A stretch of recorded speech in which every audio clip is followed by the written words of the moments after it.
Salut tout le monde! Déjà, bonne année. Merci de m'écouter, merci de nous suivre au quotidien. Pas forcément parce qu'on n'a pas été trop actifs sur cette année 2024. Mais voilà, là, pas grosse résolution, mais 2025, on va avoir plus de temps pour s'investir sur le podcast. De toute façon, c'est une volonté que ce soit de Mathieu ou de moi. Vous me voyez aujourd'hui, mais vous savez que je suis souvent accompagné de Mathieu. Euh, Ce qui va se passer pour cette année, plus de contenu, donc plus de podcasts, plus de vidéos. Donc on verra aussi sur des formats qui vont s'évoluer plus de posts sur Instagram, plus de stories, voilà, plus de contenu. Je sais qu'on a manqué un peu de temps parce que on a des contraintes individuelles avec Mathieu qui fait qu'on n'a pas eu le temps de vraiment poster sur cette dernière année. Cette année, on a vraiment la volonté de faire plus, en fait, tout simplement, et de proposer plus parce que nous, on kiffe parler de Power. Donc voilà, ça va être le but de cette année. Vous allez voir, les podcasts vont s'enchaîner, excusez-moi. Donc aujourd'hui, vous avez le podcast avec Ronan, qui a été un peu échangé, vu qu'il y a la Pyrénées Cup ce samedi. Donc aujourd'hui, podcast avec Ronan. Ce week-end, podcast qui fait le gros récap de 2024. Ensuite viendra le podcast pour Sheffield. Donc vous voyez, ça va bombarder. On a pas mal de contenu qu'on veut programmer aussi. Donc restez bien branchés. Je sais, j'ai pas l'habitude de vous dire abonnez-vous, etc. Là, je vous le dis.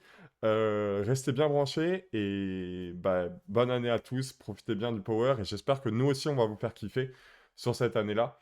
Je vous laisse avec le podcast. Voilà, c'est aussi presque le premier de l'année, donc je reprenais aussi mes habitudes d'enregistrement. Je suis sur un tout nouveau setup, etc.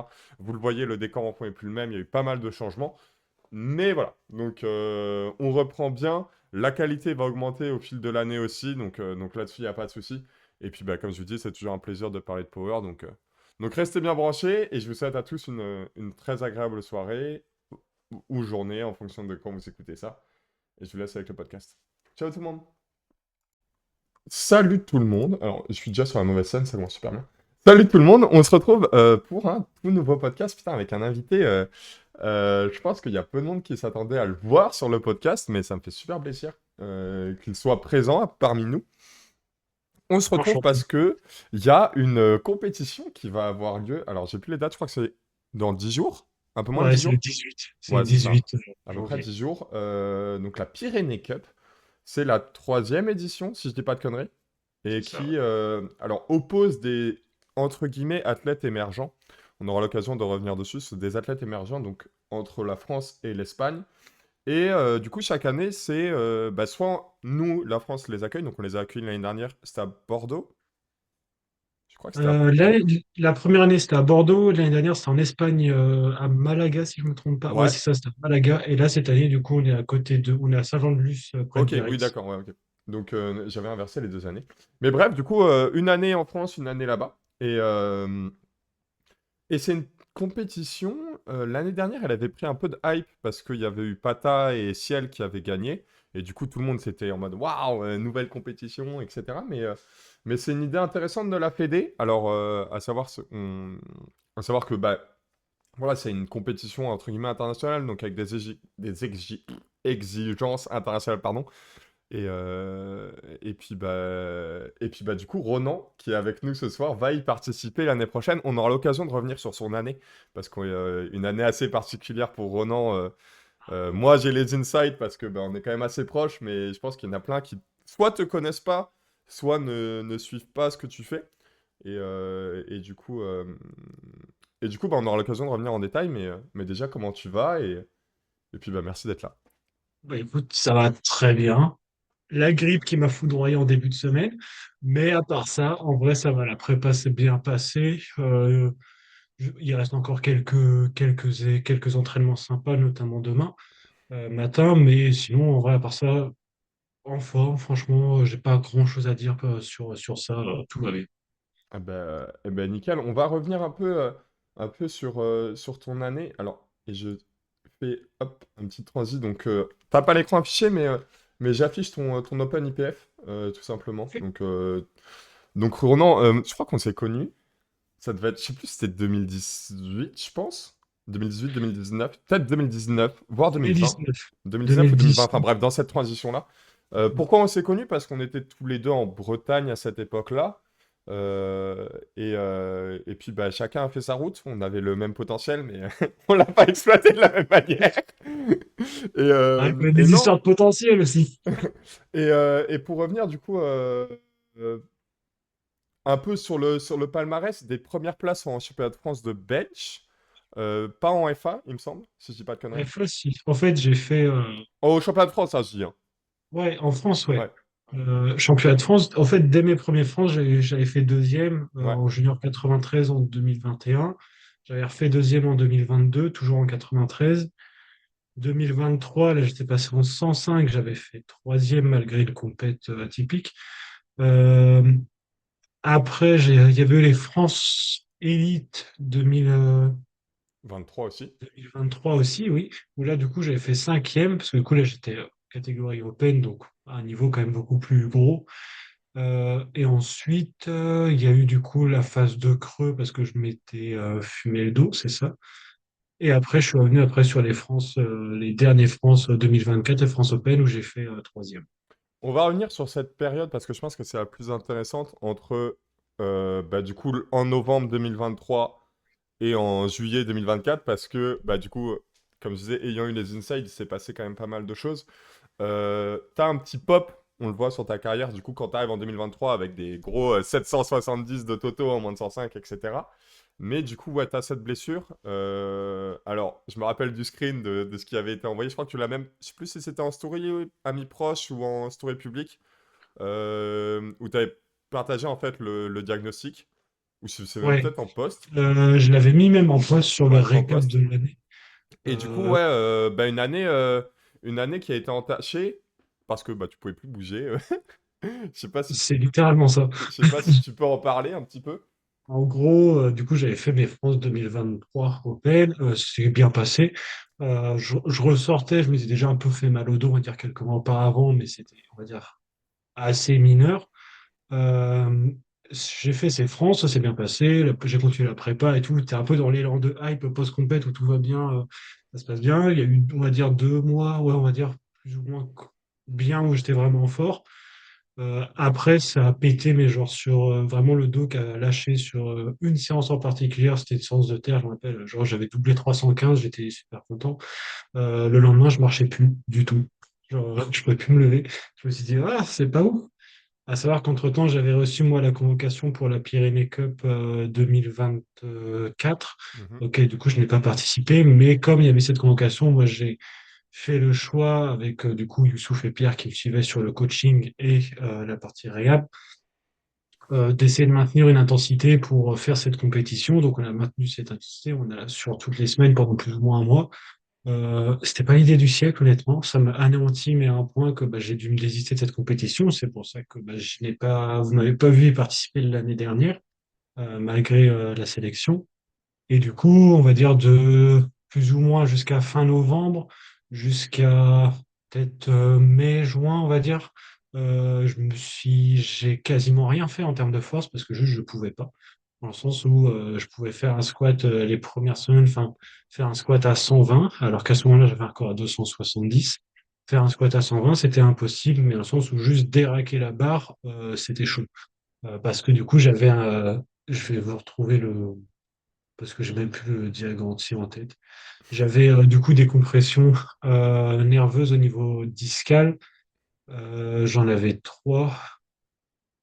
Hop. En gros, j'avais ouais, trois discopathies. Donc, discopathie, c'est le stade qui est avant la hernie discale. Donc, c'est le disque qui est écrasé.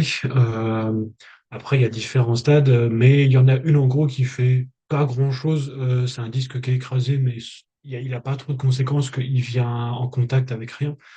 De ce que moi je comprends, après, peut-être que voilà, il y en a d'autres qui ont la meilleure interprétation que moi. Un autre disque, en fait, qui, lui, me faisait un peu un blocage au niveau articulaire, ce qui fait qu'en termes de flexion lombaire, j'ai quasiment rien. Et là, le disque qui, lui, était vraiment chiant, c'est que du coup, il venait en contact avec le nerf sciatique, et c'est celui-là qui causait toutes mes douleurs, qui m'en causent encore un peu aujourd'hui, mais ça reste quand même bien minime. Donc, il y a un peu tout ce côté-là.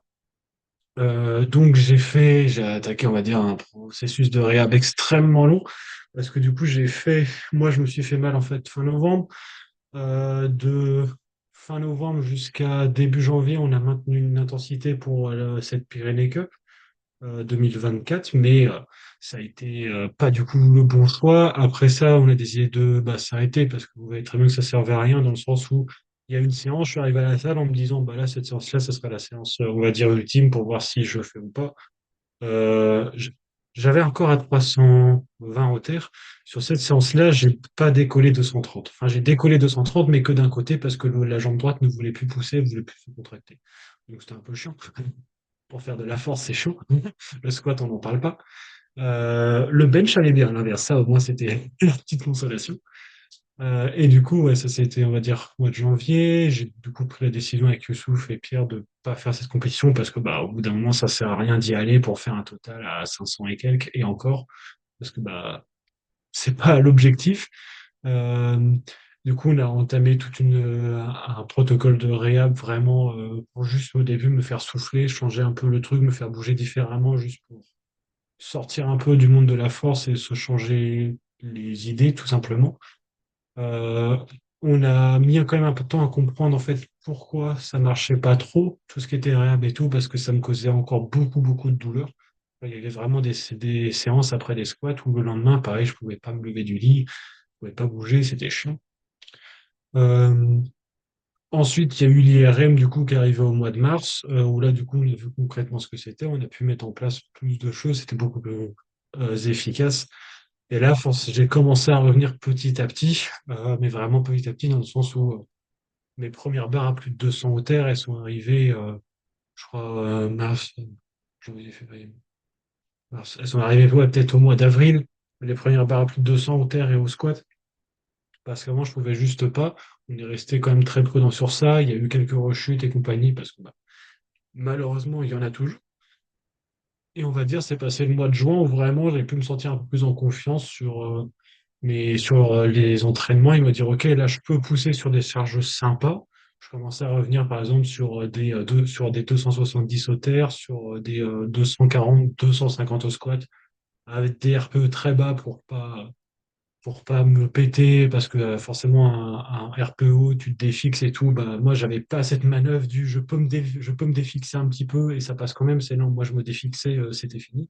Mhm. Donc, pareil, pas non plus optimal. Et voilà, passé mois de juin, j'ai pu, on va dire, revenir sur des charges. Et là, on avait vraiment compris comment ça fonctionnait, comment mes douleurs fonctionnaient, ce qui fait que on a pu aligner, on va dire, une programmation vraiment parfaite. Je pense à quelques points près avec Pierre, du coup, Pierre Renaud, qui est aussi sur la partie réhab, qui naît les power, et Youssouf, mon coach, que là, je pense que vous connaissez tous, qui me coach depuis un petit moment. Et on a pu aligner, on va dire, toute une prog vraiment efficace jusqu'à ma qualif qui était au mois de juillet, qui était fin juillet, la qualif à Riance où j'ai validé, en plus, ce qui était sympa, c'est que j'ai validé mes 800 en compétition, mes premiers 800, qui étaient du coup un PR plus 27, je crois, si je ne me trompe pas, au total. Donc, après une période, on va dire, de quasiment 6 mois, pas ouf, c'était un peu voilà, sympa de revenir sur un niveau aussi fort et plus fort encore, parce que du coup, gros PR et gros cap de passer, malgré voilà, la période chiante. Ouais, parce que du coup, sur cette dernière année, euh, il y a eu, il y a eu cet effet, enfin moi j'ai eu ça vis-à-vis de toi, hein. Cet effet où, ce qu'on disait et ce qu'on a souvent maintenu avec Mathieu, pardon, que le fait de garder un coach longtemps, putain, ça a de la value, quoi, d'une part. Et ouais, moi j'ai eu cet effet vis-à-vis de toi tu sais, cette grosse vague parfaite, en fait, genre en mode Oui, presque miraculé à ce niveau-là à ce niveau-là comment ça s'appelle, de la compétition. Enfin, en termes de... Enfin, je veux dire, voilà, t'es quand même top 3 France, donc c'est quand même un bon résultat, enfin, du très haut niveau. Et puis même, c'était un peu ce truc de se dire... alors là, je rentre un peu dans une sphère coaching, entre guillemets, mais qui est... Ouais, ça a de la value, là. C'est pas vraiment... J'appellerais presque pas ça de la réhab à ton stade, mais d'avoir un suivi sur des petites gènes et sur un... Et je veux dire un suivi très quali sur des petites gènes, c'est un truc qu'on voyait pas forcément en France, qui a tendance à se développer de plus en plus en France et qui n'est pas juste vu comme de la réhab post blessure, en fait. C'est une combinaison, enfin, c'est un truc qui est vraiment compris dans l'entraînement. Et j'ai l'impression que aujourd'hui en France, et c'est pour le mieux, on a cette nouvelle vision qui est l'accessoire n'est plus un truc en plus en mode Bellec, on fait un accessoire, etc. Mais il vient répondre à une problématique. Et moi, c'est un truc, enfin, j'ai toujours un peu défendu cette idée-là. Et ça me fait plaisir, entre guillemets, que bah, tu sois un exemple de réussite de la chaussure. Ouais, en gros, bah après, c'est tout con, mais avant, c'était un peu moins la mode. Tu avais un peu les deux styles, le style qui était SBD avec accessoires et compagnie, le style qui était full SBD, et après, tu avais un peu les variations. Mais en gros, si on prend les deux extrêmes, c'était un petit peu ça. Mais enfin, moi, à mon sens, en tout cas de mon point de vue, et pour l'avoir pas mal discuté, c'est que la très grosse majorité des powers en France sont pas, en France et même dans le monde, enfin, pas forcément à très haut niveau, sont pas très complets dans le sens où ils bougent pas forcément très bien, ils ont pas les bons trucs de mobilité. Moi, c'est le cas, hein, je bouge mieux qu'avant, mais ça reste nul comparé à ce qu'on vise avec Pierre et Youssouf.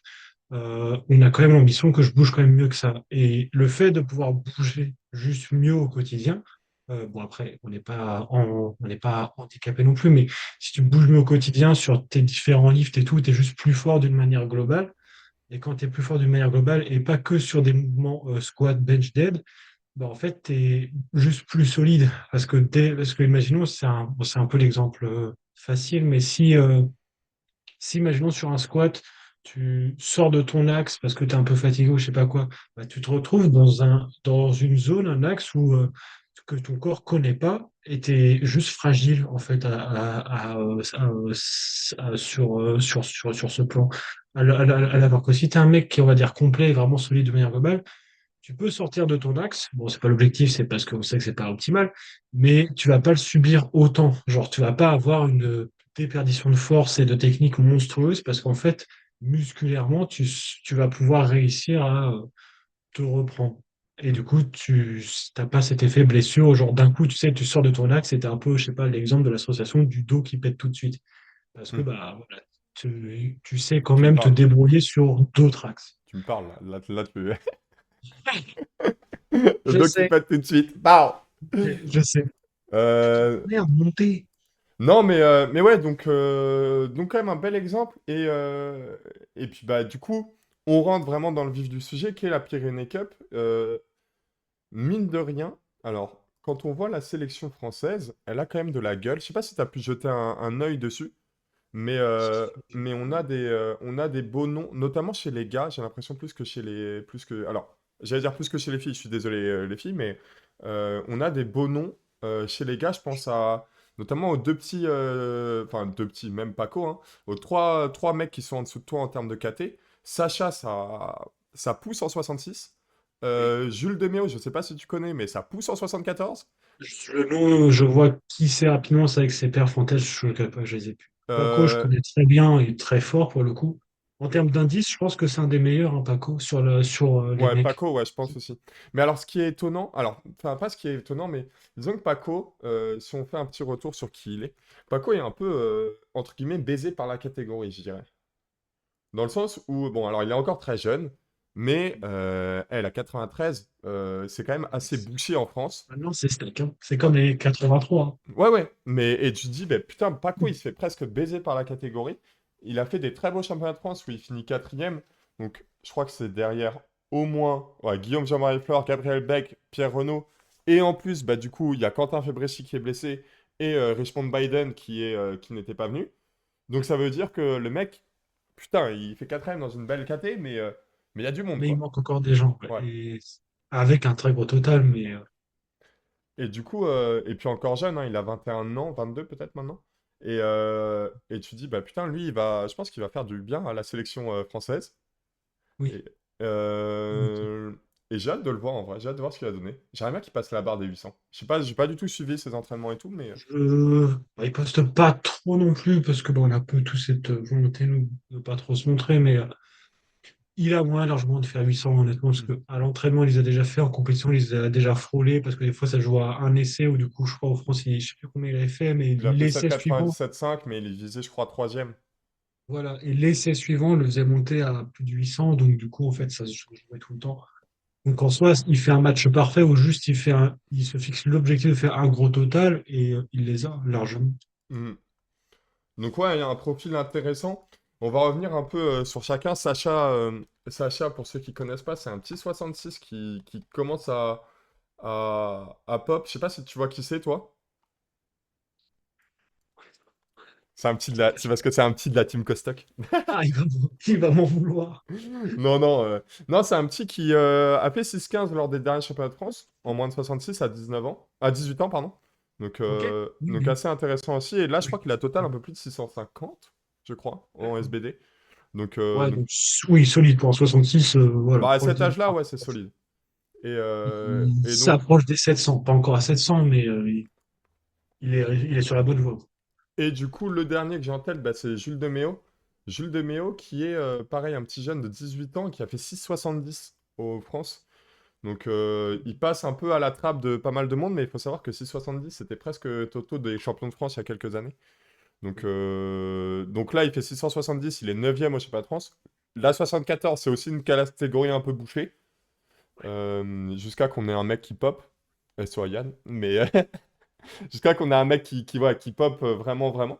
Mais du coup, ça veut dire que, bah, honnêtement, quand vous voyez, rien que chez les gars, donc Eric Roux et Thomas Roulant, je pense que, enfin, on peut le dire, qu'ils sont un peu une catégorie en dessous, qui ont des totaux un peu plus bas par rapport à leur KT et par rapport au niveau moyen de la KT. Mais quand tu vois les quatre gars là, enfin, vous quatre, putain, ça a de la Oui. gueule, quoi. Bah, en fait, ça se compense vachement parce que chacun, on va dire, ce qui fait qu'on a une équipe qui a ses compétences. Je sais pas comment trop sont fait les sélections, honnêtement, sur ça. Mhm. Ils doivent prendre, je crois, il y a une histoire d'âge, genre plus de 25 ans. Enfin, en fait, ils prennent les jeunes athlètes avec un potentiel d'international. Ouais, Donc, jeunes athlètes, je crois, c'est au-dessus de 25 ans, du coup, non. ok. Et après, c'est en fonction des différents résultats des France, parce que tu vois, euh, moi, du coup, en moins de 105, si on compare bah, Corentin et Eliam, qui pour le coup ont le potentiel, ont le moyen d'aller aux Europes et compagnie, tous les deux, bah, du coup, ça veut dire que la Pyrénées Cup sont trop forts pour y aller. Du coup, c'est moi qui arrive derrière. À l'inverse, en 93, enfin, non, à l'inverse, c'est pareil. Tu as le même schéma, tu as en fait tout le podium qui est juste trop âgé ou alors trop fort. Parce que Tyson en soi, il est trop fort parce que du coup, il a fini premier. Beg et Pierre, ils sont trop âgés Ouais. pour faire, on va dire, cette compétition. S'ils avaient eu genre ils auraient eu 23, 24 et quelques, là, oui, je pense qu'ils auraient pu être sélectionnés. Et du coup, c'est Paco qui arrive derrière qui est choisi. Ouais, mais ce qui fait du sens, parce que, bah voilà, Paco, c'est quand même un jeune, et puis bah là, du coup, vous voyez pas, mais du coup, je regardais aussi Eric et Thomas, c'est pareil, ils ont tous en dessous de 23 ans. Enfin, je crois que tu dois être presque, bah, t'es le plus âgé des garçons, pour le coup, Super. et tu vas être avec des petites de 18-19 ans, donc génial. Ah, des enfants, pardon. Et non, et par contre, je crois que côté féminin, là, j'ai un peu plus élevé, je pense déjà à Marine Peltré, qui doit avoir bien, comment ça Ah, elle est s'appelle? jeune, elle est plus jeune, hein. Elle est encore, je crois qu'elle Ça est... doit être sa dernière année junior pour moi. Ouais, ouais, mais oui. Bah, 22 ans, ouais, tu enfin, moi, vois. je pars du principe que quand c'est encore junior, c'est jeune, mais enfin, tu Donc 22 ans pour Marine Peltré, Marie Bouillet, Boyer, à chaque fois j'ai Marie Bouillet, mais je crois que ça se dit Marie Boyer, qui vient de oui. passer Open, enfin pas Open, Junior. Donc pareil, une athlète qui a du potentiel, hein, Donc Marie Boyer, elle a fait... Non, pardon, Marie Boyer vient de passer Open, c'est ça. Ok, d'accord. Ouais. Donc Marie Boyer et Marine Peltré, tous les deux en moins de 63, qui ont fait 4,35 de kilos de total. Je me permets de dire à Cyril Vaillant qu'il a oublié Manon Barbeau en moins de 63 aussi, parce que bah, je rigole évidemment, mais Merde! c'est une athlète bretonne aussi, mais qui aurait pu les faire en vrai. Elle avait le niveau, mais ça s'est joué aux Elle France, sera hein. sélectionnée pour les prochaines Ouais. saisons. Ça s'est joué aux France. Et Ziza aussi, qui est une petite bretonne, donc elle est sur la Bretagne, mais pareil, qui est en belle progression en 69. Je sais plus quel âge elle a. Elle était au junior l'année dernière, donc soit elle est sur sa dernière année, soit... Reste encore, je sais pas. Mais 20 ans, ouais, tu vois, elle est encore jeune. Et, Ah, euh, attends! et ouais, elle est sur une belle marge de progression. En plus, elle a fait un petit passage en 76. Bon, je pense que c'était juste parce qu'elle cutait pas. Mais là, elle est de retour en 69. Et je crois qu'elle est coachée par Mehdi. Par Momo, je crois, maintenant. Ah oui, par Momo. C'était pas Mehdi avant? Je sais pas, lui, j'ai un doute. Ou non, c'est Agnès qui est coachée par. Ouais, parce qu'on les voit tout le temps, tous les deux. Donc Agnès est coachée par Mehdi et elle par C'est Mohamed. ça. Et ouais, une belle progression. Elle a quasiment plus de 20 kilos sur le total en l'espace de moins d'un an. Un peu plus, je pense, même maintenant. Donc j'ai hâte de la voir. Je pense qu'elle peut sortir un petit 4,50, 4,60. Ce serait ouf. Ce serait très bien. Du coup, ça fait déjà quand même trois bonnes athlètes qui ont du potentiel. Et alors, pour être honnête, je connais pas du tout les trois derniers noms. Je sais pas si tu les connais, toi. Louli. Louli, c'est celle qui est coachée par Mehdi, parce qu'elle s'entraîne à Espace Forme aussi. Ok. Euh, Son Insta, Ah, c'est tu sais, Louli. moi, je jure pas sur Insta, je jure que par OpenIPF, hein. Ah oui, oui, c'est vrai que moi je regarde pas. Son Insta, c'est louli.power, enfin Ok, PW. Mais tu l'as déjà vu, parce elle est forte et du coup, comme elle OPT très souvent repartagée et tout sur les compétitions, donc tu l'as sûrement déjà vu. ok. Ah Euh, oui, je vois qui c'est. Ok, je vois qui Ensuite, c'est. bah, c'est celle qui est sur l'image en plus Ouais. de Donc la fille. Luli, ok. Et alors, on a deux autres noms qui sont Ilona, le Ilona nom. Ribeiro, je sais pas du tout qui c'est. Voilà. Et Florine, je sais qu'elle est coachée par Nicolas Perrault, si je me trompe pas. Parce que je les avais vus en France.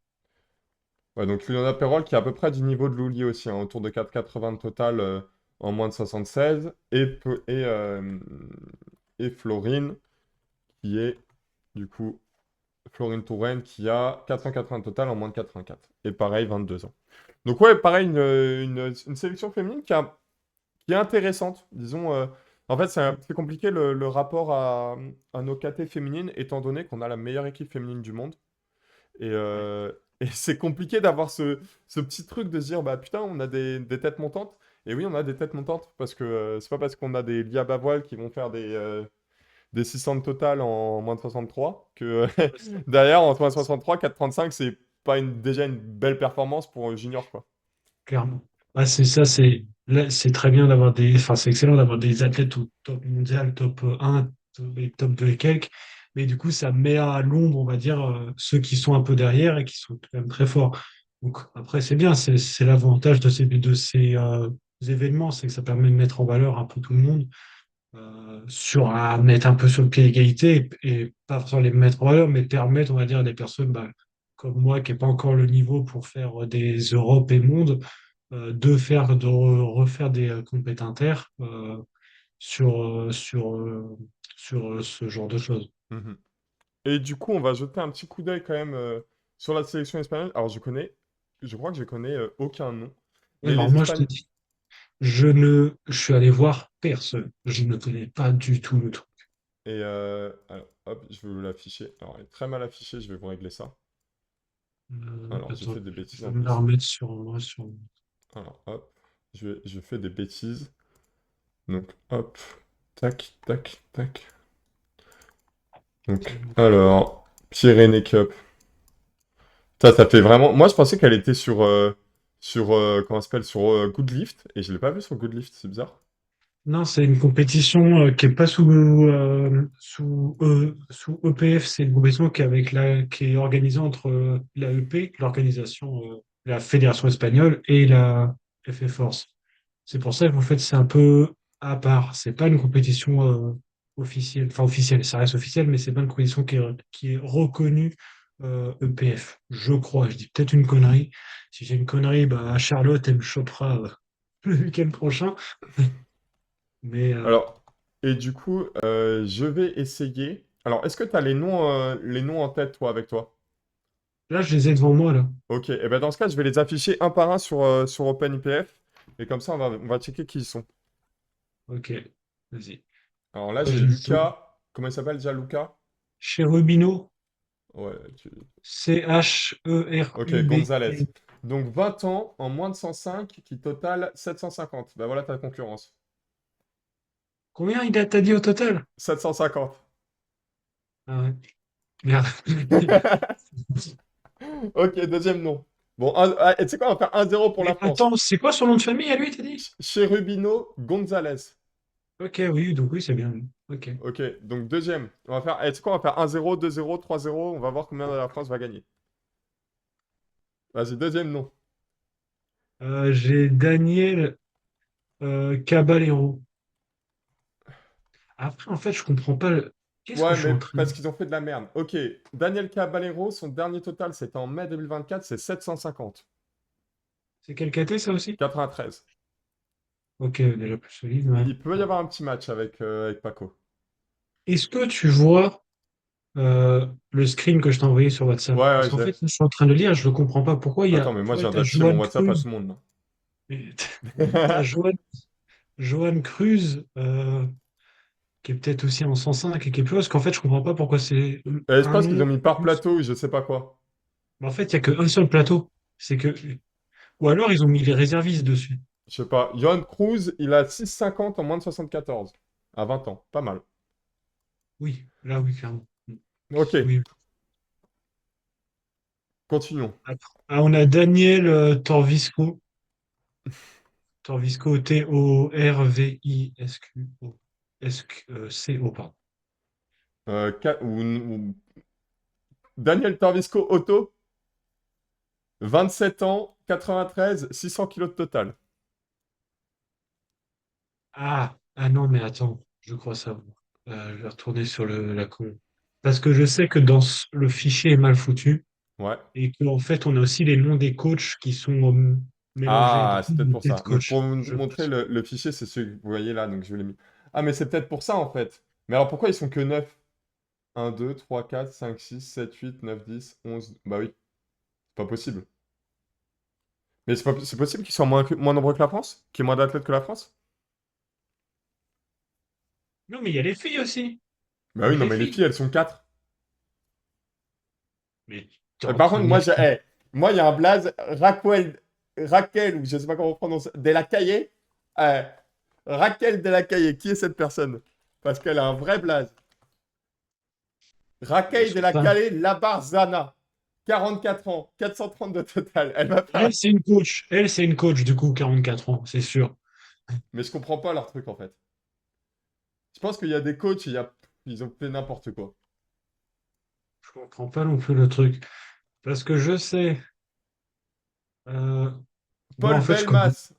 Jean-Paul Belmas. Si j'ai tapé Paul, je suis tombé sur Jean-Paul Belmas. Tu te souviens de Jean-Paul Belmas? Oui, oui, oui. Oui, en plus, j'ai vu une photo il y a pas longtemps. Il y a un de mes suivis que j'ai là en com, il m'a envoyé des vidéos et en fait, sans faire gaffe, il m'a envoyé une vidéo de ce mec. Jean-Paul Euh, Belmas. Bah, il n'y ouais, a pas donc ça, de, oui. y a pas de, y a pas de Paul Bell, hein. Bon, leur Ça, il y a sélection est un peu bizarre. Je pense qu'ils nous réservent des Alejandro, surprises. Alejandro Espinoza. Il est inconnu au bataillon. Javier Machetti, je crois, lui, le nom me dit quelque chose. Après, des Javier, il y en a peut-être beaucoup aussi. Mais attends, mais c'est des mecs qui ont jamais fait de compétition, quoi.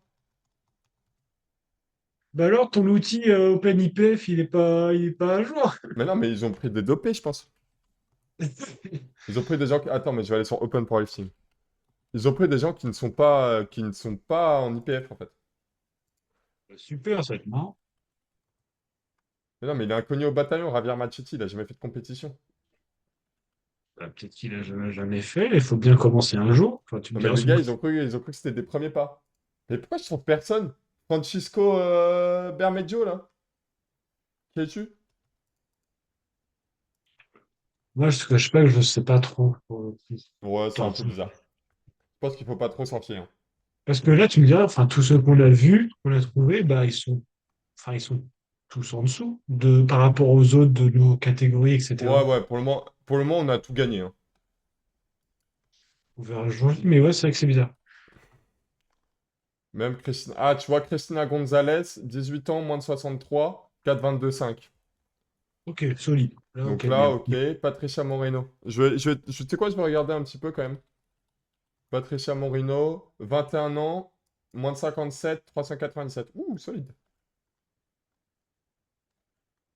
Et du coup, Ariadna.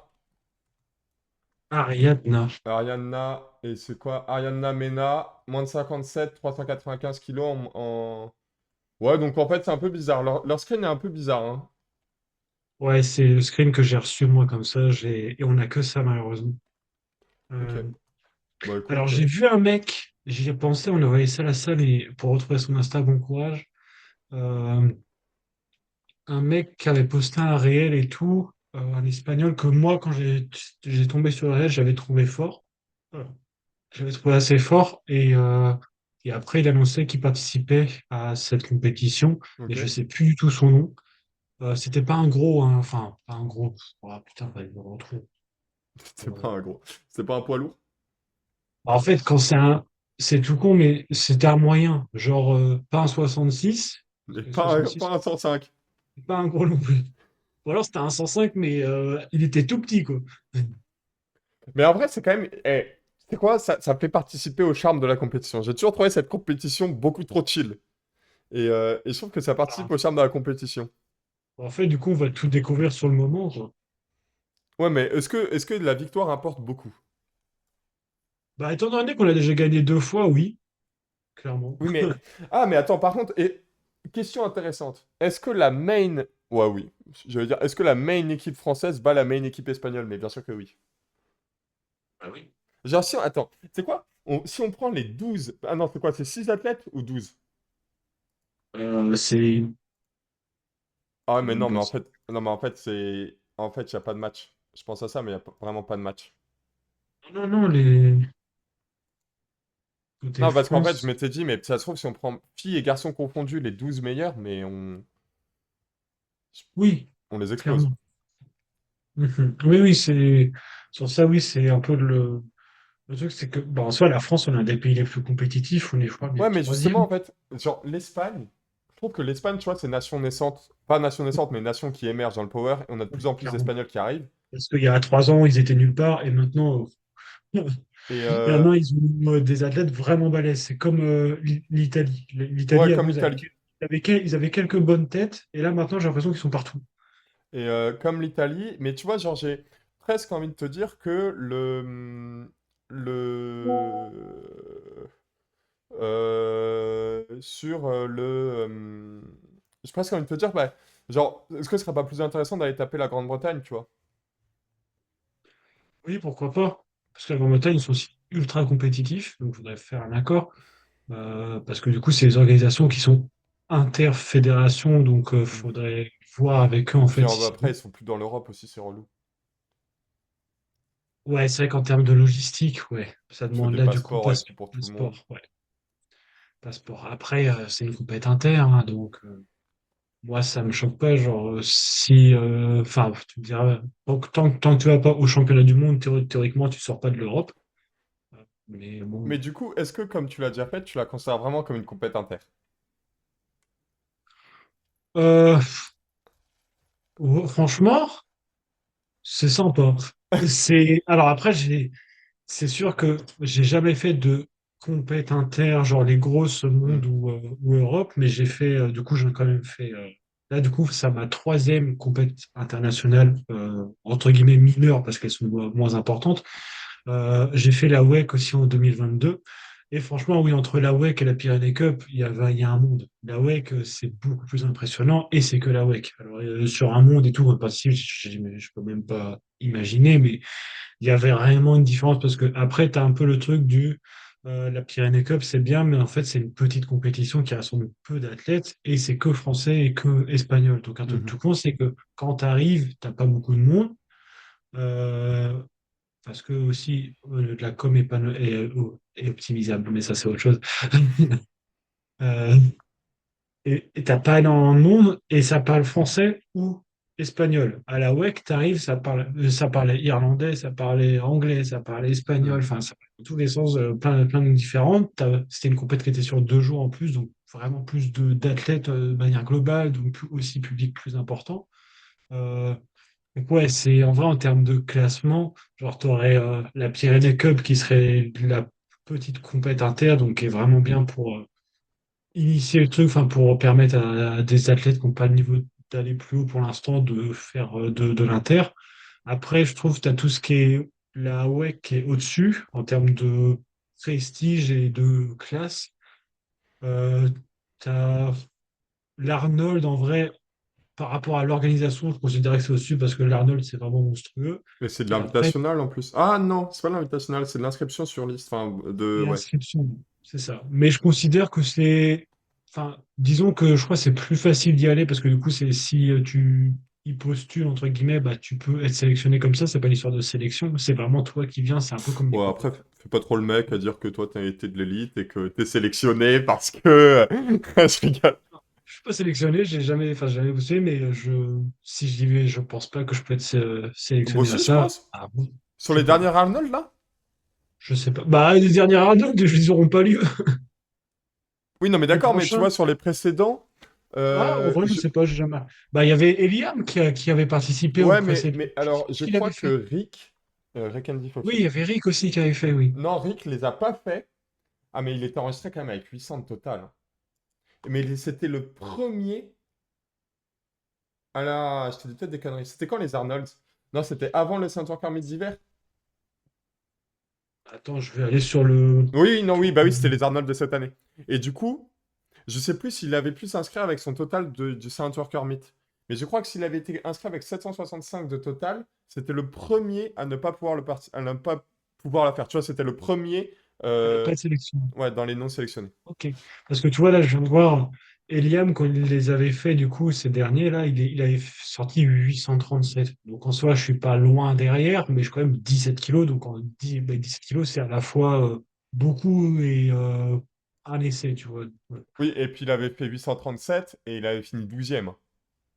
Après, attends, Ah oui, oui, oui, nuançons, oui. Oui, c'est un nuançons. truc l'indice, ça. Donc, c'est. Oui, mais nuançons. Parce que sur les derniers Arnold, c'était, on y a pas, on l'a un peu oublié, hein, cette Il y compétition. avait les mecs qui tiraient 410. Non, mais il y avait Backlund qui a fait Oui. 8-15. Il y avait Omisakin en moins de 83 qui avait battu Durins. Il a fait plus que Durins. Il y Oui. avait Abdul Majid qui avait fait 937,5. Oui. Il y avait Sanchez Dillon qui avait tiré 391 au terre. Il y avait Yanis Bouchou qui avait fait 810. Bref, c'était une compétition de malade. Il y a Gabriel Beck qui Et était passé à rien de faire record de France. À une barre, il faisait record de il y a France. Agatha Sitko aussi qui était. Alors, Agatha Sitko, c'est différent. Elle est là juste pour prendre des cachets et prendre des thunes et se barrer. Ouais, ouais. Ça marche bien. Et d'ailleurs, info C'est vrai importante, Ouais. c'est possible qu'il ait eu une erreur dans la balance aussi, dans le poids des athlètes. Parce que Oui, quand tu j'ai regardes, entendu parler de ça. ouais, parce que quand tu regardes le poids des Oui, athlètes, moi, quand j'ai vu le total de Bobby Butters, qui a fait 4,82,5 à 53 de poids de corps, j'étais en mode, non mais, pourquoi elle code pas en 52? Et on m'a dit, il y a potentiellement une erreur de balance. Et du coup, ça a foutu un peu la merde dans... Typiquement, le jail points de Bobby Butters, ça a fucked up toute la chose parce qu'il est hyper haut et c'est pas du tout représentatif de son, entre guillemets, vrai niveau. oui, oui, clairement, oui, parce que c'est vrai que 53,2, ouais, c'est pas. Mais oui, il y avait cette histoire où la balance, sur certaines, il y avait des pesées extrêmement légères. Alors, ça, Ouais. c'est un peu chiant et pour rattraper, bah, c'est pas possible. Mais ouais, c'est un peu un délire. Et ouais, du coup, oui, t'as l'Arnold Inter qui est au-dessus. Et au-dessus de l'Arnold, t'as du coup Europe, puis monde. Et après, au-dessus du monde, t'as Sheffield. Mais bon, là, pour y aller, voilà, quoi. Non, non, non, non. Au-dessus du monde, t'as les World Games. Oui, Et pardon, il y a une c'est World Game. le mec qui déteste Sheffield. Bah, en soi, les World Games, pour l'instant, on n'a pas encore trop vu. Parce que du coup, il n'y a pas vraiment eu d'édition, hein, je crois pas. Bah en Mais fait, là, moi, cette je année, crois que j'aime. Enfin, j'en ai parlé un peu avec les potes là qui y vont. Et je trouve que c'est un peu de la merde parce que je crois qu'ils font un l'indice des KT différentes. Et j'étais en mode, mais. Genre, tu vois, je discutais avec Julien Guti là en 59 et j'étais en mode, mais vous là, les 59 avec vos indices de merde là, vous êtes baisés. Il m'a dit, bah ouais, complètement. Et on va jamais oui, gagner les World Games. Et je crois que c'est genre. Je sais pas si c'est pas genre 2 ou 3 KT ou 4 KT. Ils font. Enfin, bref, un truc bizarre. oui, c'est genre lightweight, enfin midweight, Ouais, un heavyweight, truc je comme sais ça, pas. ouais. Et Oui, du c'est coup, ça. bah, je suis en mode, et en plus, alors il faudrait revoir le découpage, hein, j'ai pas les détails, mais on le sait pertinemment que, bon, alors, la formule d'indice est quand même très intéressante, mais elle présente des, euh,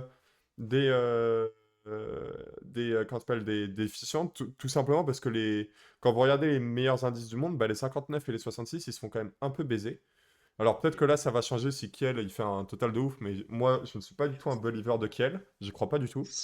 Moi, en vrai, je me dis pourquoi pas. Genre, c'est con, mais s'il fait même 7,80, bah, il est Mais intouchable. il fera jamais cette 4 heures. Moi, je suis pas du tout un believer, hein.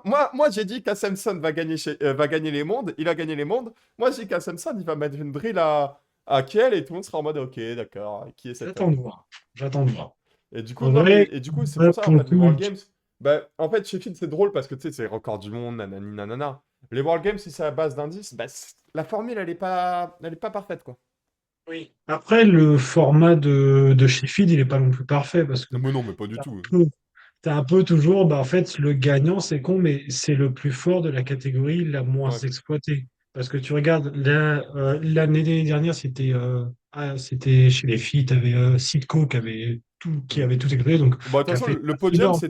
c'était le record le plus touchable. C'était Oui, c'est ça, parce que la moins Sitko, 69, Carola et bah, Lia. la catégorie qui est moins 69, elle existe depuis quoi? 3 ans à peine? Ouais, depuis très Forcément, peu, ouais. c'est pas une catégorie qui est mature, donc le record il est extrêmement faible. Enfin, Mm. extrêmement faible. C'est assez haut, mais comparé, on va dire, aux autres catégories, à ce moment-là, il était quand même pas très élevé. Donc, en termes de ratio pourcentage, bah, BAT, c'est quand même plus accessible sur ces athlètes-là. Alors que chez les mecs, tu as des catégories, genre les catégories qui sont 83 et quelques, bah, les records du monde, ils sont battus de 0,3% à chaque fois parce que bah, Bah, de toute façon, chez c'est les mecs, chez les filles, il y a quasiment 100% de world record battus. Alors certes, cependant, il y a quelques exceptions, évidemment. Mais chez les gars, tu vois, genre là, c'était très peu, en fait, le nombre de world records battus. Et mine de rien, bah, ça joue un peu sur la qualité de l'événement.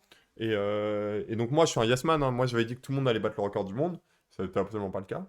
Et puis ouais, bah tu vois, l'année dernière, comment il s'appelle? C'est Gustav Edlund qui l'a battu, quand tout le monde pensait que Pana et Kyoto allaient finir premier, deuxième, quoi. ouais. Et Alors que surtout, ce que je trouve dommage, c'est que ça récompense pas forcément les athlètes qui sont au prime constamment et qui battent constamment le record du monde. Je pense à Tiffany. Tiffany, elle finit dixième alors qu'elle bat tous les ans son record du monde. Et tout le oui, monde, bah, parce qu'en fait, elle le bat toujours un petit peu plus, mais elle met jamais 30 kilos d'un coup, parce bah qu'en non, mais fait, c'est elle est pas tout le temps, possible. entre guillemets, à 100%. Donc, tu peux pas être à 100% et mettre 30 kilos sur. Oui, mais de toute façon, même, c'est pas possible, tu vois. Enfin, Tiffany, c'est une petite caté, mettre 30 kilos dessus. Oui, voilà, enfin voilà, Mais c'est un après, chiffre. du coup, l'avantage de Tiff, c'est que, genre, c'est quasiment rien pour qu'elle fasse une première, tu vois, si elle fait quasiment rien, entre guillemets, hein. Mais si elle fait plus de 10 kilos, bah, en termes de pourcentage, c'est énorme. Oui, clairement. Mais Ouais, du donc coup, ouais. Sheffield c'est- présente ses limites. Mais j'en ai déjà discuté, même. Bah, tu vois, j'en ai déjà discuté avec Tiffany, elle était en mode, mais évidemment, les gens vont se doper, hein. bah, au bout d'un moment, c'est tout con, mais là, c'est une question de juste de développement du sport.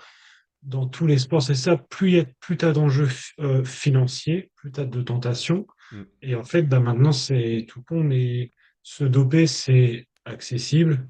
Ça, on en a déjà parlé, enfin, avec beaucoup, mais je veux tenter personne, hein, mais genre, c'est pas dur de se doper quand tu regardes comment ça se passe dans d'autres fédérations et tout. Euh, c'est pas compliqué. Les contrôles, c'est toujours un peu aléatoire, ça dépend d'un pays. Alors, Sheffield, je doute pas que là, ça bombarde à tout va. Mais voilà. Et en fait, tu as toujours le problème, c'est que faut voir le dopage que c'est comme. Alors, du coup, tu une pensée négative et ça va peut-être saouler, mais c'est comme un virus. En fait, tant que le virus n'est pas apparu, tu peux pas créer Mm. l'antivirus. Donc, en fait, si tu as une nouvelle molécule, une nouvelle variante qui n'est pas détectable, en fait, il faut attendre qu'elle soit créée pour pouvoir créer le produit qui va permettre de détecter cette molécule. Ce fait que tu as toujours un léger retard de quelques mois avant de trouver ça. Donc, théoriquement, si quelqu'un est tout le temps à jour et au top du top dans ses recherches, bon après, là pour le coup, ça coûte peut-être un, hein, mais il se fera jamais prendre. Dans un monde, on va dire comme ça, où le gars est bien entouré, bah, il se fera potentiellement jamais prendre. Donc ça, c'est un peu chiant, mais c'est ça dans tous les sports, malheureusement. Et comme on est dans un sport qui se développe, bah, du coup, il faut s'attendre à avoir plus de comportements de ce type parce que bah, voilà, plus d'argent, plus d'enjeux, plus d'ego. Et maintenant, c'est tout con, mais il y a aussi ce côté où c'est démultiplié à fond, dans le sens où tu peux avoir tout ce qui est cash prize et compagnie, mais ça représente très peu de compétition, accessible vraiment à très très peu de monde d'avoir des gros cash prize qui permettent de vivre, mais à côté, tu gagnes des compétitions où forcément tu n'as pas un cash prize qui est énorme. tu vois, un monde, le cash prize, il est pas énorme quand tu termines champion du monde, enfin, tu gagnes pas grand-chose. Non, je crois Faire pas. un Je crois que champion. c'est. Ah, Voilà. c'est quand même une petite somme, mais c'est pas énorme. Ouais, mais du coup, en Non, termes de enfin, ça permet pas visibilité, d'en vivre. Tu vis pas d'être oui, champion du oui. monde de Power, quoi. Mais du coup, en termes de visibilité derrière, maintenant, parce que tu as ça vraiment qui joue, tous les sponsors, bah, en fait, c'est là que tu gagnes vraiment. C'est Bah, en l'aspect fait, aussi ce qui visibilité. est. Moi, ce que je trouve dommage, c'est que. euh, Sheffield, alors c'est un putain de show, tout le monde est en mode waouh, c'est super, mais ça n'a jamais, jamais, jamais le charisme d'un championnat du monde. Je veux dire, je trouve que. Alors, je suis peut-être. Les gens vont me dire, ouais, mais toi, t'es un connard. Vas-y, t'es pas du tout un mec hype. Mais Vas-y, tu vois, mais je t'en prie, explique. je trouve que bah, ça a énormément de charme un championnat du monde parce que, bah, ouais, t'as des athlètes qui viennent de partout. Ouais, Et c'est un mood qui est quand même totalement différent. Je veux dire, bah, tu vois des mecs pop, tu vois des mecs tu sais, se la tuer, tu vois des mecs, tu vois des histoires drôles. C'est toujours tu sais, dans des destinations de merde, bidons, avec des hôtels qui sont à 30 kilomètres de la compète. Et tu sais, c'est toujours des histoires drôles, les mondes. oui, c'est Alors ça. que Sheffield, Sheffield, c'est c'est toujours la même histoire. C'est une ambiance de malade, une compète de malade, et tout le monde est en mode waouh. c'est Et ça. honnêtement, alors. Ok, d'un point de vue show, etc., je préfère regarder Sheffield et je pense que tout le monde préfère regarder Sheffield parce que c'est plus kiffant à regarder. Mais d'un point de vue histoire, image, charisme et tout ce qui dégage, les championnats du monde, c'est quelque chose. Oui. Ça, je suis d'accord. Tu as tout le côté ambiance avec où tu as les différentes équipes et compagnie, où là, du coup, c'est vraiment intéressant. Mais sur Sheffield, en plus, le problème, c'est que, enfin, le problème, c'est un peu tout le temps les mêmes que tu vois, on va dire à quelques personnes près, mais Oui, mais grosso c'est modo, on va normal, ouais. dire Mm. 75% peut-être des athlètes, ils sont là, enfin, ils sont là tous les ans. Ça fait en soi que la troisième édition, là, qui aura dans 2 mois. Mais c'est les mêmes et t'as pas ce renouveau de dire putain, une nouvelle tête vraiment montante qui voit ça. Donc, d'un côté, Mais c'est après, c'est normal parce que normal. tu peux pas être, oui, tu peux pas être une tête montante et arriver, mais d'un coup, chez Phil, de top mondial Dans numéro l'idée, un. c'est normal. Et c'est pour ça, tu vois, qu'ils avaient mis des athlètes par région sous-représentés. Alors, je sais pas si ça a été reconnu cette année. De toute façon, j'aurai l'occasion de refaire un petit podcast pour présenter tout ça. Mais je sais plus s'ils ont refait cette règle-là. Mais tu vois, je trouvais ça drôle. Tu vois, Carlos qui débarque. Débarque, Carlos, tu vois. Carlos Ouais. qui débarque. Tu sais, ça a un côté drôle, ça, de Sheffield. Alors, tout le monde dit oui, mais qu'est-ce qu'il fout là? Il a failli faire record du monde quand même. Alors, soit il a fait une bête de compète, hein. Ouais. Et du Mm. coup, bah, tu te dis, bah. Et c'est justement pour ça que les mondes, c'est drôle, parce que t'as des mecs qui viennent de partout, quoi. Genre, ouais, c'est ça. T'as des mecs qui viennent de partout. Et t'as des histoires qui sont drôles. Typiquement, Tyrell Dominic qui part du groupe C, qui finit dans le groupe, dans Oui. Performance Top 5 Monde. T'es en mode, mais. Ouais, ouais, il sort de nulle part. Et pareil, c'est genre de choses comme ça. Donc, ouais. Et puis, bah, ouais, voilà. Donc, sinon, il y a la Pyrénées Cup. Et. Pierre Cup, on est encore un peu plus bas. C'est une petite marche à En prendre. vrai, c'est un peu les premiers pas. Tu sais, je vois un peu ça comme les premiers pas des compètes internationales. Ouais, oui, bah, c'est le cas. Ce sera que ma deuxième Pyrénées Cup, troisième sélection Pyrénées Cup. Mais oui, je suis toujours à ce niveau-là. Et du coup, c'est quoi le futur pour toi? Entre nous. T'es dans une KT où se battent Corentin et Eliane et sont vus comme des ovnis dans la KT. Alors, moi, le futur, ça va être dans un premier temps, post-Pyrénées Cup, ça va être très honnêtement de souffler un peu dans le sens où, pour le coup, je suis en prépa depuis quasiment le mois de juin, quasi sans pause, parce qu'entre ma qualif et les France qui se sont enchaînées, bah, c'est Mhm. tout, mais ça commence à taper un peu. Donc, c'est clair que je vais, post-Pyrénées Cup, réadapter un peu les entraînements pour m'éloigner un peu de la force, parce que pour juste me changer les idées. Après, en termes de performance, quand ça va, parce que t'inquiète pas, ça va revenir assez fort. Je pense que je vais refaire une compétition courant de l'été, à voir quand, genre peut-être plus autour du mois de juillet en fonction du calendrier, une compétition régionale, un truc comme ça, juste pour me maintenir, parce qu'en fait, sinon ça me ferait genre Pyrénées Cup en janvier et France Open en décembre, ça Mhm. fait vachement long en vrai. Donc je pense que je referai une compétition régionale ou un événement, un truc courant de l'été pour faire un total. Là, à voir ce que ça donne, mais clairement, si je peux sortir 8,50 courant de l'été, bah, ça me va. Et après, essayer de gratter le plus possible d'ici décembre. Mais en vrai, moi, de mon point de vue, je me sens de plus en plus fort. D'un point de vue juste total, déjà, bah, là, je progresse encore et encore. Et même d'un point de vue, c'est comment dire, mais d'un point de vue santé globale. Alors, il y en a qui vont me dire, en écoutant le podcast, notamment une personne Tu vas dire, ouais, t'es pas en bonne santé, mais ça va mieux. C'est moins pire qu'avant. On limite la casse au mieux. Mhm. Et oui, clairement. Mais je me sens plus en fort et je sens que j'ai encore énormément de potentiel à développer. Dans un truc tout con, c'est que bah, je suis un 105, mais bah, je suis mec, quoi. Genre, voilà, mon poids, il est un peu faussé parce que genre, j'ai fait la grippe en début de semaine et une intox alimentaire la semaine dernière, donc je suis à 102 kilos actuellement, donc assez léger. Mais j'ai prévu, enfin vraiment à terme, passer le cap. Là, je vais commencer un suivi diète au mois de février. J'attends un peu parce que janvier, ça va être moi un petit rush et tout, donc j'attends un peu. Et le but de ce billet, c'est de monter en poids de corps entre 108 et 110. Donc, en étant bien rempli, je sais que faire des cuts, enfin, moi, j'étais en 93 avant, tu m'as connu en 93. Les cuts, en vrai, ça va. Je sais faire et je sais que je peux monter en vrai, faire un cut où je pars à 110 kilos pour finir en 105, ça me fait pas peur. Et en soi, ça reste logique en termes de pourcentage. Donc ça, essayer vraiment de gratter le plus possible après en termes de total, parce que j'ai vraiment cette sensation de pouvoir progresser encore et encore. Et tu vois, si on compare par rapport à l'année que j'ai fait là, j'ai eu 6 mois quasi off où je faisais pas de squat ni de terre, c'était très galère. Et entre les France 2023 et les France 2024, j'ai quand même fait PR j'ai fait PR plus 50 avec 6 mois nuls, avec 6 mois où j'ai rien fait. Donc je me dis, sur une saison où tout se passe bien, après, si tout se passe bien, voilà, on verra bien. Mais si tout se passe bien, bah oui, je peux faire encore un gros PR au total sur l'année. Les autres, après, ce qu'ils font, bah, on verra ce qu'ils font. Il faudra s'aligner et essayer de progresser encore un peu. Bon, Corentin et Eliam, on va pas se le cacher, compliqué à atteindre parce qu'ils sont encore sur de lancer, mais les autres, voilà, je sais qu'il y a des matchs à rejouer, jouer. Tu vois, il y a Emmanuel Rousseau qui veut sa revanche à tout prix pour la saison prochaine. Et clairement, parce qu'on avait un match qui était vraiment sympa en France et je suis chaud de remettre ça. Et je compte sur lui pour, en termes de total, voilà, qu'on soit aussi serré. Mais tu vois, non, moi, dans un premier temps, voilà, souffler peut-être un peu post-Pyrénées Cup et puis après revenir quand même assez bien sur des bonnes charges, aller chercher les 8,50 et après à terme, avant 2026, essayer de s'approcher des 870 peut-être. Je dis des chiffres comme ça. Sur un an, ça peut être ça, comme je fais 827. 720, tu vois. Voilà, ça c'est ce que j'aimerais. Entre ce que j'aimerais et ce que je vais faire, voilà, il y a peut-être un Bah, cap. je pense que c'est un peu le cas de tout le monde dans Power, dans le sens Oui, c'est où ça. On a tous des attentes. Après, est-ce qu'on les aura, est-ce qu'on arrivera à les faire? comme Bah, moi, plus aucune attente, plus rien, rien.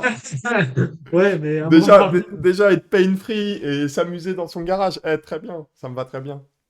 Mais non, mais mais ouais, en je vrai, pense que c'est le cas de c'est tout le monde, tu vois. essentiel. Tout le monde a ses attentes, quel que soit son niveau, et Ça. tout le monde veut Après, là, avancer. par contre, je viens de balancer toutes mes attentes comme ça en chiffres précis. Mais au moins, les Si gens par savent à quoi s'attendre. contre, en décembre, il y en a qui vont me choper par le col si vraiment j'ai pas atteint le truc. Je fais OK, mais non, mais en vrai, je me dis c'est ça. Et puis après, au-delà de 2026, enfin, ça on verra, mais Et puis de toute façon, t'es je encore sais jeune, que hein. oui, c'est ça, je suis encore jeune. Après avoir comment se dessine le sport, moi, je te le dis, en objectif de vie, et je parle bien en objectif, enfin, de vie, de carrière sportive en tout cas, ça serait d'aller chercher 900, où là, je me dirais, OK, là, c'est un bon cap, mais j'ai 80 kilos à prendre, donc c'est énorme, mais ça serait 900 dans quelques années, tu vois. Et puis surtout que si tu chopes 900, bah faudra aller choper 1000 parce que d'ici là, les 105 seraient passés à 1000. Et... Ouais, ouais, ça c'est clair. Donc, on verra, mais non, ça va être ce genre de Mais choses. en vrai, tu sais, honnêtement, je pense que ça doit être chiant d'avoir... Enfin, chiant... tu sais, ça doit être un peu relou d'avoir ce statut de ne jamais être au top du top, tu vois. Genre, être toujours sur la marche en dessous du top. Et ouais, ça doit être putain. Moi, ça me frustrerait de ouf. Je pense que j'aurais abandonné depuis longtemps, longtemps. Oui, mais moi, je suis un cafard, moi, je suis toujours là. Non, mais ouais, mais c'est clair. Mais, Je suis comme Théo Briganti, on est toujours des couilles, des faits que voilà, on n'arrive pas. Bon, lui, c'est pire encore, mais on est toujours là. mais ce que je veux dire, c'est que bah, tu parlais de Manu, mais tu sais, toutes ces personnes, ça fait longtemps qu'on est dans la force. Entre guillemets, longtemps, hein. Ça fait. La force, c'est un sport jeune, mais nous, ça fait ouais, 6 ans qu'on est dedans. Et bon, moi, je vous vois tous évoluer, hein. Moi, je suis dans mon coin, mais tu sais, je me dis. Putain, ça doit être relou pour vous parce que bah, vous la tuez, je trouve ça super. Après, c'est normal, c'est le sport qui veut ça. Mais, euh, mais ouais, putain, vous restez toujours un peu dans cette seconde zone. Et c'est compliqué, pas compliqué de passer le cap, mais tu sais, tu dis, waouh, ça prend du temps. Clairement. Et ce que je veux dire par là, après, enfin, comme je disais, en fait, c'est ça le sport. Et si on fait une analogie avec le foot, bah ouais, il y a les équipes professionnelles, mais il y a les équipes en National 1, il y a les équipes en Ah oui, c'est National ça. 2, il y a les C'est équipes. que les- Et de plus en plus, ça fait du sens en fait que le championnat de France se limite à, entre guillemets, petit à petit à 8 places et, Ouais, tant euh, mieux. et, Bon, euh, franchement, et que ça se je- structure en dessous en fait. très L'important, honnêtement, c'est que ça se structure en dessous. c'est ça. Si en fait les francs sont de plus en plus sélectifs, bah, c'est bien, mais si derrière les compétitions, tout ce qui est régional et compagnie, ça bouge pas, alors ça bouge, ça dépend des régions. Euh, Ouais, ça dépend mais des régions. Mais parce ça que dépend. je pense que ça dépend des régions parce que il y a des enjeux aujourd'hui de communication et d'image. Ce que je veux dire par là, c'est que j'ai l'impression, tout du moins, et je trouve ça important, que par exemple, quand Hérode, je prends Hérode parce que c'est la première qui me vient en tête, quand Hérode font leur mythe, ben, Hérode, ils ont la volonté de faire un mythe de qualité. Ouais. Quand l'Open du Lyon font un mythe, c'est un Ouais. Open de qualité. Moi, je connais beaucoup de gens qui veulent faire l'Open du Crest parce que je sais que l'Open du Crest a un mythe de qualité. Et Moi, je te aujourd'hui, dirais, c'est ce week-end en plus. ouais. Mais, et du coup, il y a plein qui font des Open aujourd'hui de qualité. Et je pense que, bon, Oui, bah c'est ça. voilà, on a eu l'occasion d'en parler sur un précédent podcast il y a longtemps. Je pense qu'il y a eu les Centaur Carmite qui ont mis la barre très très haute en France. Et Clairement. C'était les premières grosses ouais. compètes hors France. Et du coup, je pense que tout le monde veut suivre. Et en fait, je pense que les gens se rendent compte que s'il y a un minimum de logistique, bah, c'est pas très compliqué de suivre. Oui. Oui, mais ça, je suis du même avis. Bah, tu sais, c'est le genre de discussion qu'on a eu Ouais, énormément avec notre ligue, enfin notre ancienne ligue pour moi. Mais ouais, c'est toujours compliqué de structurer en fait quand tu as une ligue qui est un peu vieillissante, qui a du mal à évoluer. Mais si tu as les bons éléments, tu peux faire des dingueries. ouais. Mais Et puis vraiment, tu même, peux et faire. après, faut toujours se dire que faut faire des analogies avec d'autres sports. Quand tu joues en régional au football, faut pas t'attendre à ce que tu sois à des matchs d'un standing de national. Et si Oui, tu c'est veux ça. avoir ce standing de national, bah ouais, c'est à toi de t'investir pour Voilà. que personne va le faire à ta place en fait. Et Ça. c'est Et c'est tout con, mais c'est un truc genre il y a même pas 3 ans, non, il y a même pas 2 ans. C'était tu faisais de la force, tu t'entraînais pour faire les France après. Genre c'était vraiment les France, c'était vraiment une étape. C'était pas même pas un objectif, c'était une étape en fait d'y aller. Et maintenant on est un peu sur la situation un peu bancale où les France sont euh, faut avoir un très gros niveau pour y être, mais ça reste entre guillemets accessible parce que tu as quand même beaucoup de monde. Tu regardes la liste des qualifiés des derniers France Open, c'était énorme. Le nombre de personnes ouais, et qui puis étaient ça qualifiées, correspond. c'était énorme. Et du coup, on est un peu sur un plateau où il y a encore il y a trop cette mentalité du je ferai les France à tout prix parce que bah, c'est dans le prolongement de ma carrière sportive. Et bah, non, les France, c'est con, mais genre dans 2, 3 ans, on va arriver sur un stade où les France, ça sera vraiment que pour l'élite française. Et il y en a, en fait, ils vont commencer ce sport, ou qui le font peut-être depuis 1 an et quelques 2 ans, enfin, des jeunes athlètes, bah, ils iront potentiellement jamais en France juste parce que bah, ils n'ont pas l'investissement, ils ont pas voilà, ce qu'il faut derrière, en fait, pour y aller. Mais il faut pas avoir cette mentalité du ah oui, mais moi, je m'entraîne pour faire les France parce que pas forcément, quand on sera sur ce stade-là où les France sont ultra sélectifs, bah, tu auras beaucoup d'athlètes qui sont très éphémères, qui vont durer genre 1, 2 saisons et qui seront dégoûtés parce qu'ils n'auront toujours pas fait les France, parce que les minima, ils auront pris 50 kilos d'une saison à l'autre. Mais ça, en fait, ça viendra avec le temps. Après, dans tous les sports, c'est pareil. Tu as toujours des athlètes, on va dire, qui sont très éphémères et qui ne durent pas dans le temps, mais ça fait partie du sport parce que bah, quand le sport se développe, bah, c'est ça. Ouais, bah, c'est clair. Mais ouais, du coup, voilà, faut être habitué, va falloir s'habituer. Et puis, bah, en fait, c'est ça, c'est que, et vous le voyez, hein, il y a de plus en plus de petites compétitions internationales, à l'image de la Pyrénées Cup, et c'est pas étonnant, en fait. C'est ça. Et Rien ne du coup, il faut complique. espérer que, tu vois, qu'il y ait le même aspect, c'est que la Fédé, enfin, les petits événements qui sont inter comme ça se développent de plus en plus. Tu as l'Euromuscle Show maintenant qui Ouais, existe pour les aussi. juniors, l'Arnold des juniors. Arnold Junior, qui sont des petites compètes inter qui sont plus accessibles. Tu as la Pyrénées Cup aussi, tu as la WEC. En fait, il faut espérer que maintenant, il y ait pareil, mais au niveau national, que tu aies un France N2. Si tu as un France N2, en vrai, là, tu en as plein qui sautent de joie et ça serait Hmm. une excellente chose. Mais il sera saturé beaucoup plus. D'ailleurs, si on fait France 2, il sera Saturé. beaucoup plus saturé que les France 1. Ouais, il sera saturé très vite, donc c'est vrai que c'est compliqué. Et après, tu as les compètes régionales où là, bah oui, qui petit à petit commencent à avoir des organisations qui, franchement, sont dignes d'un France. Ouais, c'est clair. Certains trucs, genre la compète de Lyon, j'y suis jamais allé, mais de ce que j'ai vu, c'est pas dégueu du tout. On est vraiment proche. Tu avais du coup le Saint-Antoine Meet, pareil, en termes d'organisation, c'est assez proche d'un France, je pense, en termes de logistique. Mhm. Euh, Tu avais l'Open de la fac l'année dernière, ouais, c'est ça, qui était aussi énorme. Et Hérode, dont tu me parlais aussi, qui a une très grosse orga. Et d'autres aussi que j'oublie sûrement, mais Ouais, il y en a voilà. plein. De toute façon, il y en a de plus en plus. Et on en oublie forcément. Mhm. Et après, bah, c'est au choix, mais c'est vrai que toutes les ligues n'ont pas forcément les moyens. Tu as des ligues juste qui sont pas développées et que bah, ça prend du temps. Et tu as des ligues qui ont juste besoin de s'organiser pour, on va dire, réussir à faire ça. C'est juste une question de temps et que bah, faut accepter que dans certaines ligues, certaines régions, bah, il y en a qui soient très développées et qui arrivent à faire des giga compètes, et d'autres, à l'inverse, bah, c'est moins développé, mais au contraire, bah, là, j'ai envie de vous dire, bah, si c'est pas développé, essayez de voir ce que vous pouvez faire pour développer la ligue, justement. Parce qu'en vrai, il y a toujours du boulot. Pour avoir bossé à la Ligue de Bretagne pendant 6 ans, je crois. Ouais, c'est ça. Il y a toujours à faire. Ouais, bah ouais, c'est clair, c'est clair. Bah écoutez, on a fait quand même un sacré tour. De toute façon, à chaque fois qu'on discute avec Ronan, on s'éparpille. On a Ouais, quand même fait toujours. on a fait quand même un sacré tour d'horizon pour la Pyrénées Cup, donc qui aura lieu la semaine prochaine, non, dans 10 jours. C'est ça, ouais, Donc bah, en gros, samedi prochain. pas ce week-end-là, mais le week-end prochain. Mhm. Bah, du coup, la semaine prochaine, parce que le podcast sortira sûrement ce week-end. Donc nous, là, on est jeudi, donc il va sûrement sortir soit dimanche, soit lundi.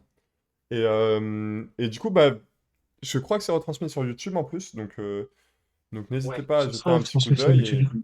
et donner de la force aux différents Ouais, athlètes c'est qui ont ça. participé. Voilà. Mhm. J'ai les horaires, il y a les filles en gros qui passent le matin. Le matin, genre pesé, enfin début de compète, je crois que c'est 10 heures.